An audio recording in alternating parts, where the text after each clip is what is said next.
नमस्कार दोस्तों, आपका स्वागत है अंधेरा मंच पर। यह वो मंच है जहां कहानियां सिर्फ सुनाई नहीं जाती, बल्कि आपको दूसरी दुनिया में खींच ले जाती है। यहाँ हर हंसी के पीछे छुपा है डर, और हर डर में छुपा है एक रहस्य। अगर आपको डर और रहस्य की ये दुनिया पसंद आती है तो चैनल को सब्सक्राइब करना मत भूलिएगा। तो कमर कस लीजिए, क्योंकि अब शुरू होती है अंधेरा मंच की कहानी। मेरा नाम रवि है। जिंदगी भर मैं यही सोचता रहा कि मैं लोगों को हंसा पाया तो मेरी जिंदगी का सबसे बड़ी उपलब्धि मिलेगी। मैं एक छोटा सा कॉमेडियन हूँ, मतलब कोशिश करता हूँ कि कॉमेडियन बनने की। स्टेज पर चढ़ता हूँ तो लोग हंसते नहीं, बस घूरते रहते हैं।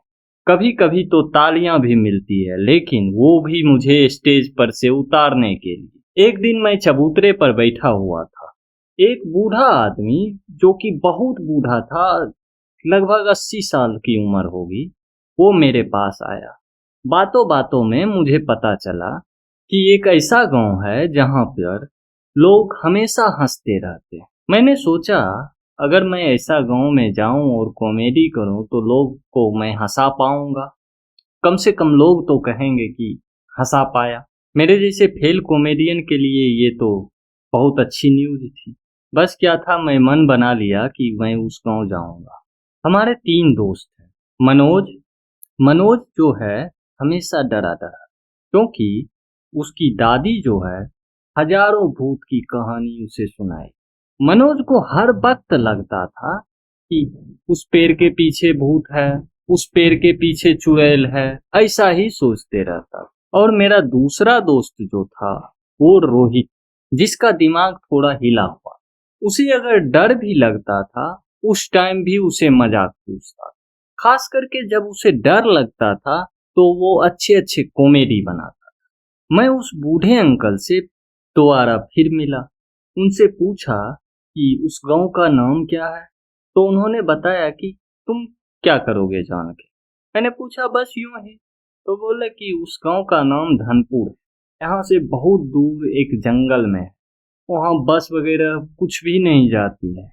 मैंने थोड़ा बहुत उनसे इन्फॉर्मेशन निकाल लिया। वो मुझे बताए कि उस गांव में कभी मत जाना, वो गांव श्रापित है। मैं उनको कहा, नहीं, मैं उस गांव में क्या करूंगा, वहाँ थोड़े पैसा मिलेगा या कुछ भी, मैं उस गांव में नहीं जाने वाला। बस यूं ही आपसे पूछा। आप उस दिन बताए तो मुझे आश्चर्य लग रहा था कि ऐसा गांव हो भी सकता है। मैं ये बात अपने दोस्त मनोज को बताया और उसे किसी तरह तैयार कर लिया जाने के लिए। हम लोग एक दिन सुबह में निकल चुके उस गांव के लिए। एक लोकल बस पकड़ लिया और पहुंच गया। मुझे पता था कि लोकल बस उस गांव तक नहीं जाती। जहां तक जाती थी, बूढ़े अंकल ने जो मुझे बताया था, वहां तक मैं पहुंच गया। उसके बाद मैं मैप पर गांव को खोजने लगा। बहुत ही मुश्किल से वो गांव मुझे मिला। वहां से कोई भी ऑटो रिक्शा कुछ भी नहीं मिल रहा, क्योंकि वो गांव जो था वो जंगल में था। हम तीनों दोस्त पैदल ही चलने लगे। रास्ते में मनोज बार बार मुझसे बोल रहा था, रवि तूने पक्का सोच लिया है? पता नहीं कैसा गांव होगा, लोग हमेशा हंसते रहते हैं, ये तो नॉर्मल बात तो है नहीं। मैं उसकी ओर देखकर कहा, यार कॉमेडियन बनने का शौक है, अगर मैं इन लोगों को हंसा पाया, चल छोड़, मुझे हंसाना ही नहीं पड़ेगा, ये तो वैसे ही हंसते रहते हैं। रोहित भी हंस पड़ा।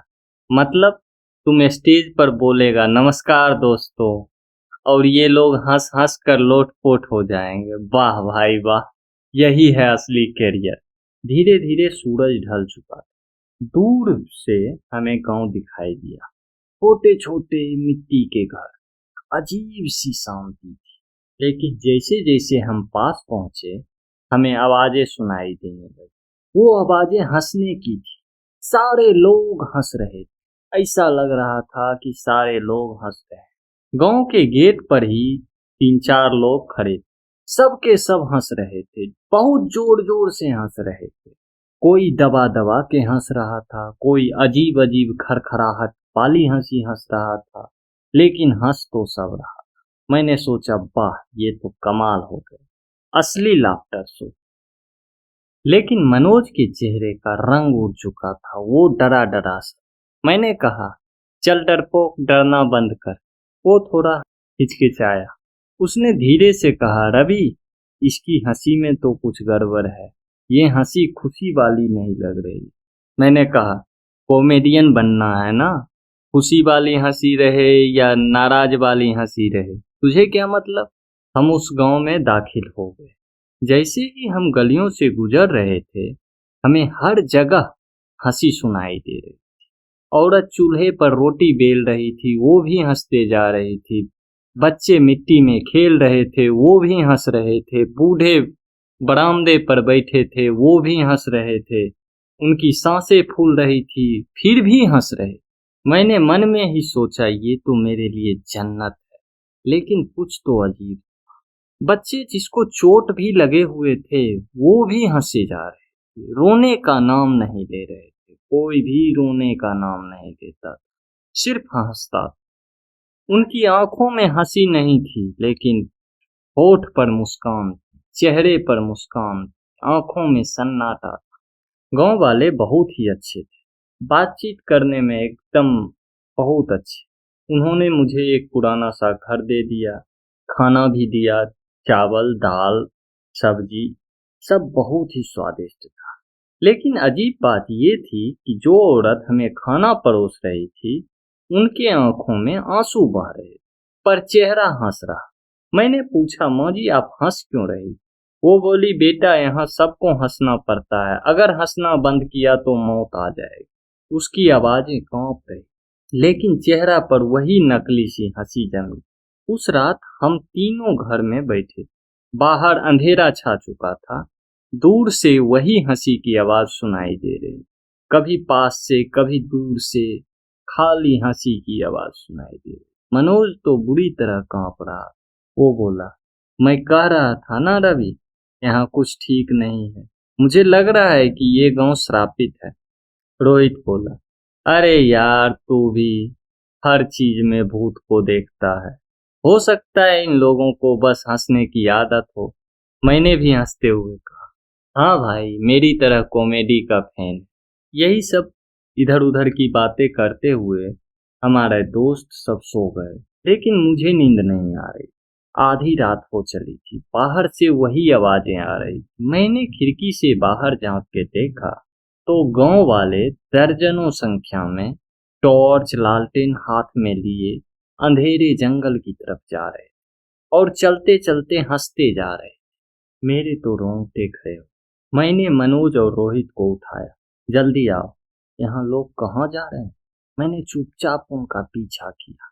जंगल की ठंडी ठंडी हवा और डरावनी जंगल, पेड़ों के बीच हंसी गूंज रही थी। ऐसा लग रहा था कि ये लोग पागल हो चुके हैं।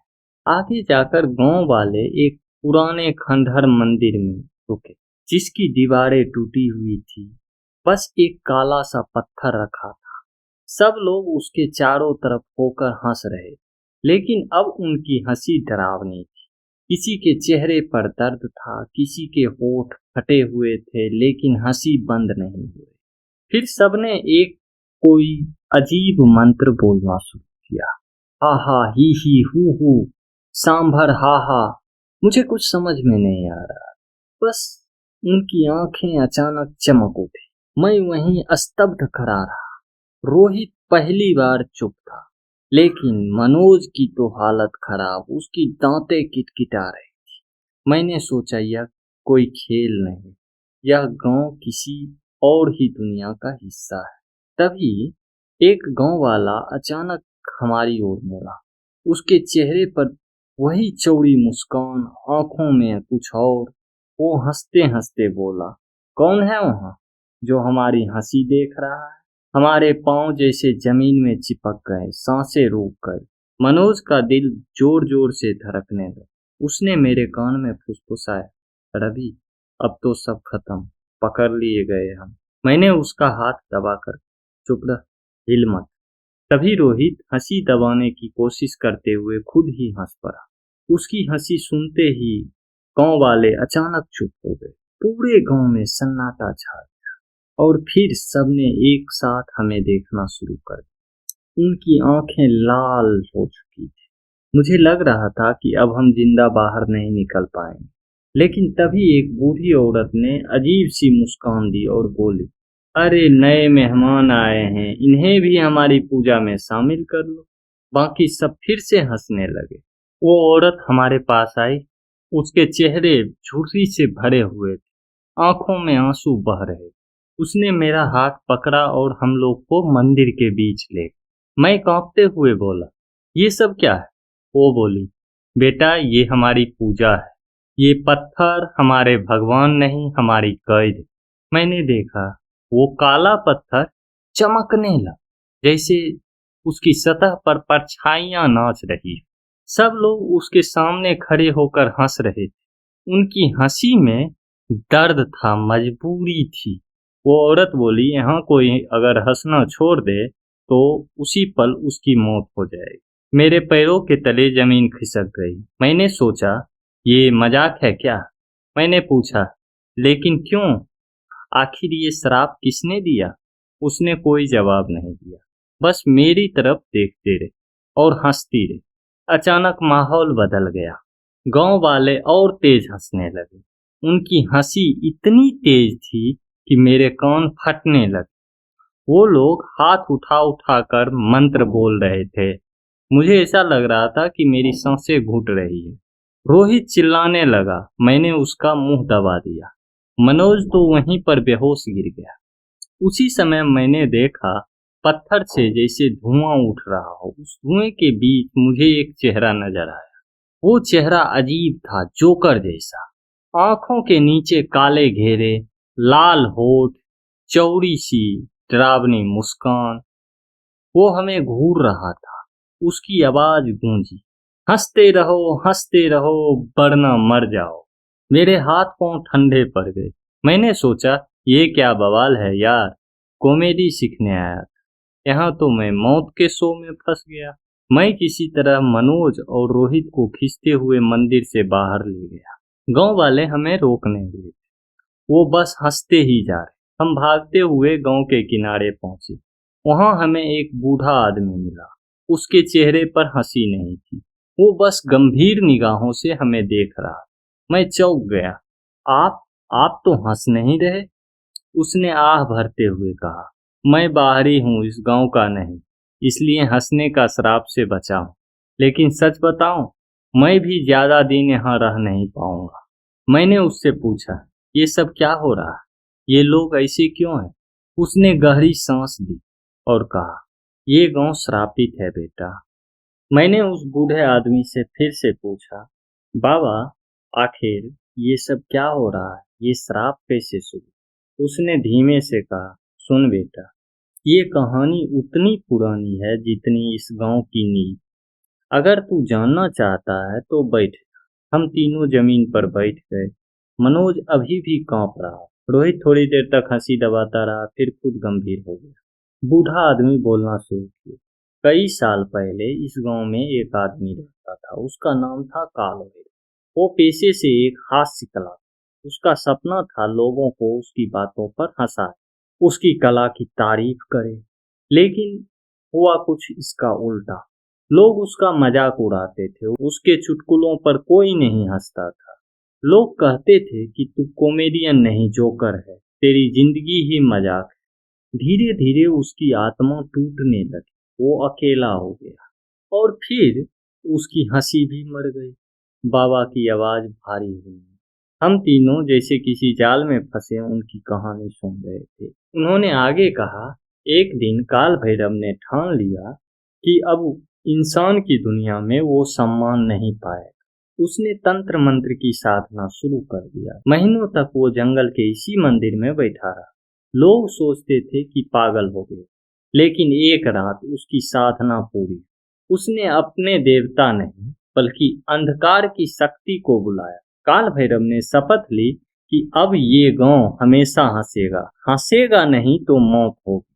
अब किसी को हमारी हंसी पर शक नहीं है। और उसी पल ये श्राप जन्म ली।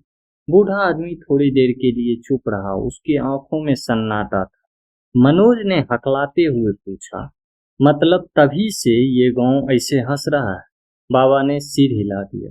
हाँ, पहले दिन गांव वाले को ये सब मजाक लगा, लेकिन जैसे ही एक आदमी ने हंसी रोकने की कोशिश की, उसका दम वहीं टूट गया।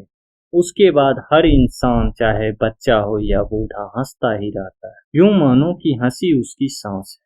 अगर हंसी रुकी तो जान चली जाए। मैंने गहरी सांस ली। मेरे दिमाग में जैसे तूफान चल रहा।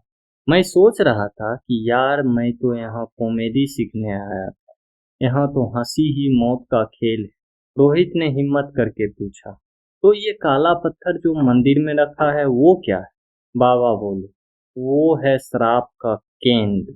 वही पत्थर में काल भैरव की आत्मा कैद है। वो हंसी के जरिए अपनी ताकत खींचता है। गांव वालों की मजबूरी उनकी ताकत बन चुकी। हर रात वो आत्मा जागती है और धुएं में जोकर जो तुम देखा होगा। मेरे गले से आवाज नहीं निकल रही थी। मैं तो बहुत ही डर गया था।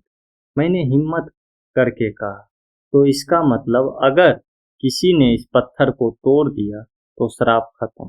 बाबा जोर से हंस पड़े। नहीं बेटा, ये साधारण पत्थर नहीं। इसे तोड़ने की कोशिश करने वाले खुद ही हंसते हंसते मर जाएगा। श्राप खत्म करने का सिर्फ एक तरीका है, हंसी को आंसुओं में बदलना होगा। जब तक कोई इस गांव के सच्चे दर्द से नहीं रोता, तब तक पत्थर नहीं टूटे। मेरे रोंगटे खड़े हो गए। मैंने कहा, लेकिन बाबा, यहाँ तो कोई रो ही नहीं सकता। जैसे ही आंसू आने लगते हैं, हंसी खुद ब खुद निकल जाती। बाबा बोले, यही तो खेल है। श्राप ऐसा है कि लोग का अपना दर्द ही हंसी में बदल जाता है। लेकिन अगर कोई ऐसा व्यक्ति आया जिसके भीतर सच्चा दुख हो और उसकी आंखों से आंसू गिर जाएगा, तभी ये पत्थर टूटेगा। मनोज कांपते हुए बोले, तो हमें इस गांव को बचाने के लिए रोना पड़ेगा? मैं चुप था। मेरे दिल में जैसे कोई पुरानी याद जाग उठी। मेरा पिता का चेहरा। वो हमेशा मुझे कहते थे कि रवि, हंसना जरूरी नहीं, लेकिन कभी आंसू छुपाना। आंसू भी इंसानियत का हिस्सा है। उनकी मौत के बाद मैं रोया था। अचानक दूर से हंसी की आवाज गूंजी। गांव वाले हमारी ओर बढ़ रहे थे। उनके चेहरे पर वही चौड़ी मुस्कान थी, लेकिन उनकी आंखें लाल लाल चमक रही। बाबा ने कहा, जल्दी भागो, ये लोग तुम्हें अपनी पूजा में खींच लेंगे। अगर तुम उनके साथ हंसने लगे तो कभी वापस नहीं निकल पाओगे। हम तीनों भागने लगे, लेकिन हंसी हमारे पीछे ऐसे गूंज रही थी जैसे पूरा जंगल उसका शिकार हो गया। हम तीनों अंधेरे जंगल में दौड़ लगा रहे थे। पीछे से गांव वाले की हंसी गूंज रही थी। वो आवाजें मेरे कान के बिल्कुल पास बज रही थी। मनोज हाँफते हुए बोला, रवि, अगर हम पकड़े गए तो ये लोग तो छोड़ेंगे नहीं। मैंने उसका हाथ पकड़कर कहा, भागते रहो जब तक सांस चल रही है। रोहित हंस पड़ा। हाँ, इस हालत में भी वो हंस रहा था। भाई, अगर हमें पकड़ा ही जाना है तो क्यों न हम खुद को हंसते हंसते पकड़ा दें। कम से कम इन लोगों को लगेगा कि हम भी इसके फैन हो गए। मैंने उसे घूर कर कहा, पगला है तू?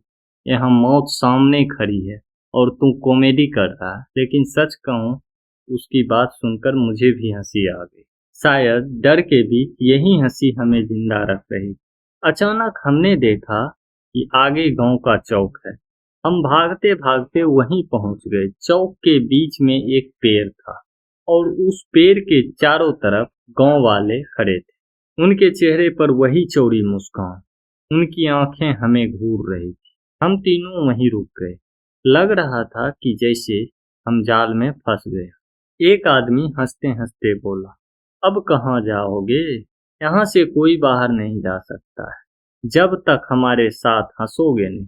उसकी बात सुनकर मेरा गला सूख गया, लेकिन रोहित अचानक उनके बीच चला गया और बोला, अरे वाह, इतना बड़ा ऑडियंस, ताली बजाओ भाई। उसने अपने दोनों हाथ को जोड़कर स्टेज वाले अंदाज में खड़ा हो गया और बोला, नमस्ते, मैं हूँ कॉमेडियन रोहित। आज आपको हंसाने नहीं आया, क्योंकि आप तो वैसे ही हंसते रहते हो। गांव वाले ठहाका मारने लगे। उनकी हंसी गूंज उठी, लेकिन वो हंसी खुशी की नहीं थी, वो हंसी खून चूसने वाली। उनकी आंखें और ज्यादा डरावनी हो गई। मनोज फुसफुसाया, ये लोग मजाक समझ ही नहीं पाए, ये तो मौत का मजाक बना रहे। तभी एक औरत हमारे पास आई। उसके दांत टूटे हुए थे, होठ फटे हुए थे, लेकिन लगातार हंस रही थी। वो बोली, हंसो वरना यहीं मर जाओ। उसके शब्दों में डर नहीं, आदेश था। लेकिन मैंने सोचा, अगर हंसी इनकी ताकत है तो क्यों न पलटकर इसका इस्तेमाल किया जाए। मैं स्टेज वाले अंदाज में बोला, ठीक है, आप हंसना चाहते हो तो सुनो मेरी जिंदगी का सबसे बड़ा मजा। मैंने हाथ हवा में उठाया और बोला, मैं एक कॉमेडियन हूँ। गांव वाले ठहाका मारने लगे। उनकी हंसी से पूरा चौक हिल रहा, लेकिन मेरी नजर उनके चेहरे पर थी। मुस्कान थी, पर आंखों में दर्द। ऐसा लग रहा था कि जैसे कोई आत्मा रो रही हो और शरीर हंसी में कैद था। मनोज धीरे से बोला, रवि, ये लोग तो खुद हंसी के कैदी हैं। मैंने सिर हिलाया। हाँ, अगर हम भी इनके जैसे हंसने लगे तो इसी में कैद हो जाएंगे। तभी भीड़ से एक बुजुर्ग आदमी चिल्लाया, आज रात इन लोगों को पूजा करनी होगी। इनकी हंसी भी श्राप का हिस्सा बनेगी। बाकी सब और तेज से हंसने लगे। मनोज का हाथ कांप रहा था। रवि, अब क्या करेंगे? मैंने गहरी सांस ली। कुछ तो करना ही होगा। अगर हम बस डरते रहे तो ये हंसी हमें भी मार डालेगी। रोहित अचानक फिर मजाक करने लगा। वो गांव वाले के बीच खड़ा होकर उनकी नकल करने लगा। किसी की हंसी की आवाज निकलता तो वो हंस हंस कर गिरने का नाटक करने लगता। गांव वाले पहले तो चुपचाप देखते रहे, फिर सब एक साथ हंस पड़े। उनकी हंसी इतनी जोरदार थी कि पूरा पेड़ हिल गया।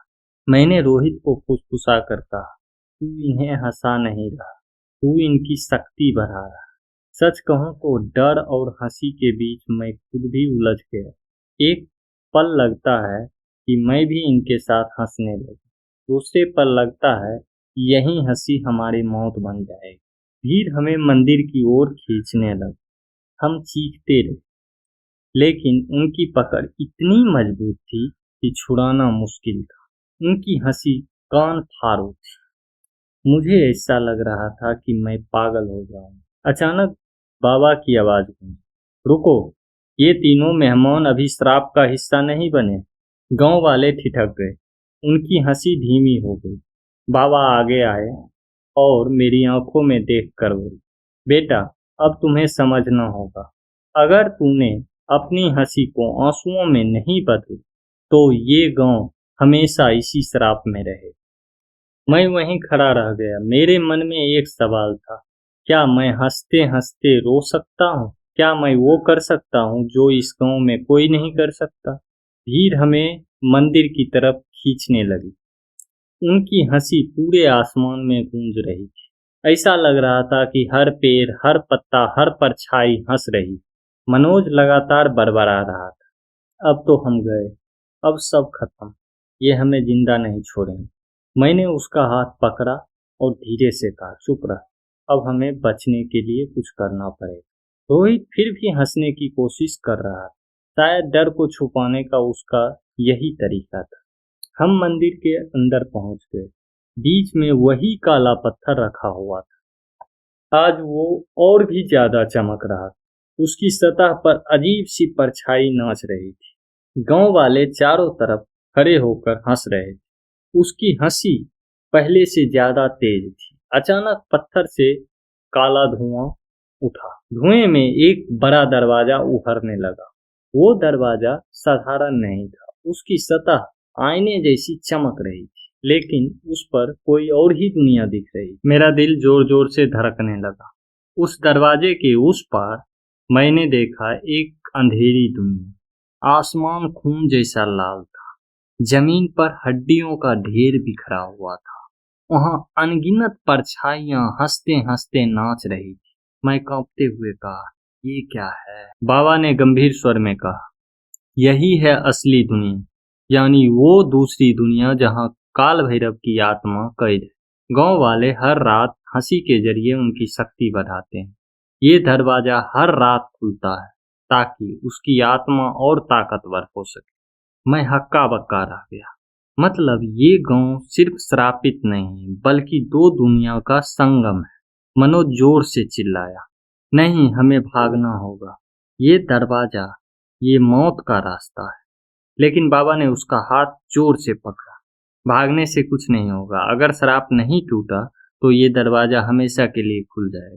जब वो आत्मा बाहर आएगी तो सिर्फ गांव ही नहीं, पूरी दुनिया हंसी के कैद में हो जाएगी। मेरे दिमाग में जैसे कोई बम फट गया। मतलब ये खेल सिर्फ गांव का नहीं, पूरी दुनिया का है। मैंने बाबा से पूछा, तो ये दरवाजा बंद कैसे किया जा सकता है? बाबा ने गहरी सांस ली। तुझे याद नहीं मैंने क्या कहा था? उस पत्थर को सिर्फ एक चीज हरा सकती है, सच्चे आंसू। जब तक कोई इंसान अपने दिल के गहरे दर्द से नहीं रोता है, तब तक ये दरवाजा खुलता ही रहे। मैं लपक कर पत्थर के सामने चला गया। मेरे दिमाग में पापा की यादें घूमने लगी। वो हमेशा मुझे कहते थे कि रवि, लोग तुझ पर हंसे, कोई बात नहीं, लेकिन तू खुद पर कभी मत हंसना। तेरे आंसू ही तुझे इंसान बनाएंगे। उनकी मौत ने मेरी हंसी छीन ली थी, लेकिन मैंने उनके सामने हमेशा मजाक किया था, हंसी का मुखौटा लगाया था, ताकि वो मेरा दर्द ना देख सके। अब समझ में आ रहा था, शायद यही दर्द, यही आंसू शराब को तोड़ेगा। गांव वाले जोर जोर से हंस रहे थे। उनकी हंसी इतनी डरावनी थी कि मैं बहरा होने लगा। रोहित चिल्लाया, रवि जल्दी कर, नहीं तो हम सब इसी दरवाजे में खींच लिए जाएंगे। मनोज लगभग रो ही पड़ा था। यार, सब कुछ तेरे हाथ में है। मैंने आंखें बंद की और पापा को याद किया। वो दिन जब मैं स्टेज पर पहली बार गया था और सबने मेरा मजाक उड़ाया था। वो दिन जब मैं अकेले कमरे में बैठकर रोया, लेकिन किसी को नहीं बताया। वो रात जब पापा अस्पताल में बिस्तर पर पड़े थे और मैं कुछ नहीं कर सका। मेरी आंखें भर आई। मैं कांपते हुए पत्थर की ओर बढ़ा और तभी मेरी आंख से पहला आंसू गिरा। जैसे ही आंसू पत्थर पर गिरा, वो जल उठा। उसकी सतह से अजीब चिंगारियां निकलने लगी। गांव वाले अचानक चीखने लगे। उनकी हंसी रुक गई। उनके चेहरे पर पहली बार दर्द और डर साफ दिखाई देने लगा। दरवाजा कांपने लगा। उसके पार की दुनिया में मौजूद परछाइयां चीखने लगी। लेकिन तभी धुएं से एक भयानक आकृति निकली। वो वही जोकर जैसा चेहरा था, काल भैरव की आत्मा। उसकी हंसी इतनी जोरदार थी कि पत्थर फिर से चमकने लगा। वो बोला, नहीं, मेरी हंसी को आंसुओं से कभी मत तोड़ना। ये दरवाजा अब हमेशा खुला रहेगा। उसकी आंखों से आग निकल रही थी। उसके होठ और चौड़े हो गए।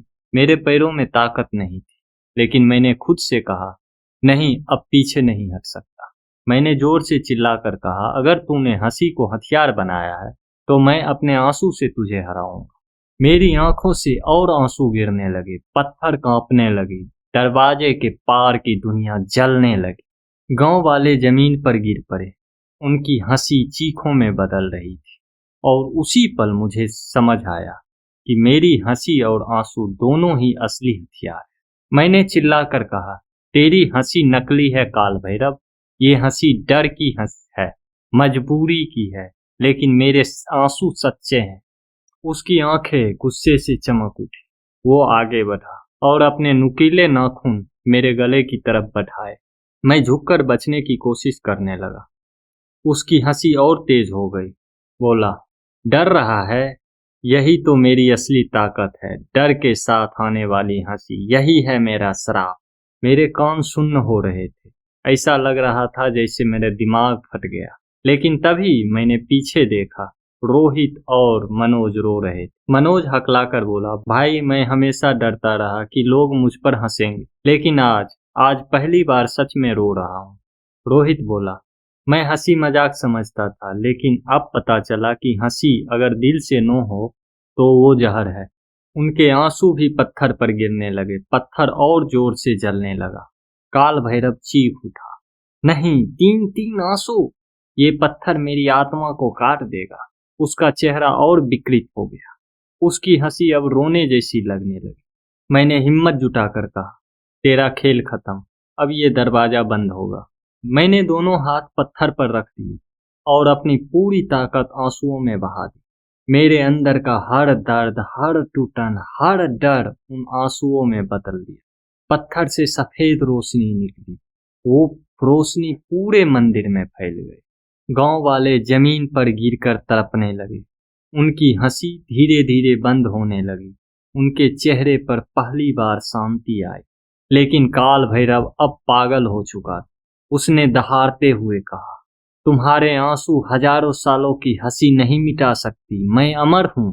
उसने दरवाजे में छलांग लगाई और मुझे भी खींचने लगा। मेरे पैर दरवाजे की ओर खींच रहे थे। मैंने पूरी ताकत लगाई, लेकिन उसकी पकड़ बहुत मजबूत थी। तभी बाबा ने मंत्र पढ़ना शुरू किया।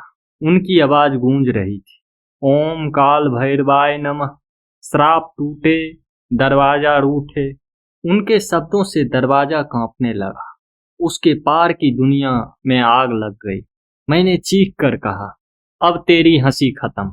और आखिरी आंसू पत्थर पर गिरा। अचानक दरवाजा जोर से बंद हो गया। उसके अंदर से काल भैरव की हंसी और चीख एक साथ सुनाई दी। फिर सब खामोश। पत्थर बीच से दो टुकड़े हो गए। काला धुआं हवा में घुलकर गायब हो गया। मैं जमीन पर गिर पड़ा। सांसें फूल रही थी, आंखें सूज गई थी। मनोज और रोहित मेरे पास दौड़े। रवि, तू ठीक है? मैंने धीरे से कहा। हाँ, लेकिन अब ये गांव आजाद हो गया। गांव वाले धीरे धीरे उठने लगे। उनके चेहरे पर अब हंसी नहीं थी, बल्कि राहत और आंसुओं की चमक थी। एक औरत मेरे पैरों में गिरकर बोली, बेटा, तूने मुझे श्राप से मुक्त कर दिया। अब हम हंसेंगे तो सच्चे दिल से, जबरदस्ती नहीं। बाबा मुस्कुराए और बोले, याद रखो बेटा, हंसी और आंसू दोनों इंसान को इंसान बनाते हैं। हंसी अगर दिल से हो तो अमृत है, और आंसू अगर सच्चे हो तो श्राप भी टूट जाते हैं। हम तीनों ने मंदिर से बाहर कदम रखा। सुबह की पहली किरण पेड़ों के बीच से निकल रही थी। पक्षियों की चहचहाहट सुनाई दे रही थी। कई दिन बाद मुझे सच में शांति मिली। लेकिन जब हम गांव से बाहर निकल रहे थे, मुझे लगा जैसे कहीं दूर से हल्की हंसी अब भी गूंज रही। मैं रुक गया। क्या ये मेरी कल्पना थी, या काल भैरव सच में पूरी तरह खत्म नहीं हुआ था? तो दोस्तों, ये थी आज की कहानी अंधेरा मंच से। उम्मीद है कि आपको ये डर और रहस्य का शेर पसंद आया होगा। अगर कहानी में आपको डराया हो तो वीडियो को लाइक और शेयर जरूर करें।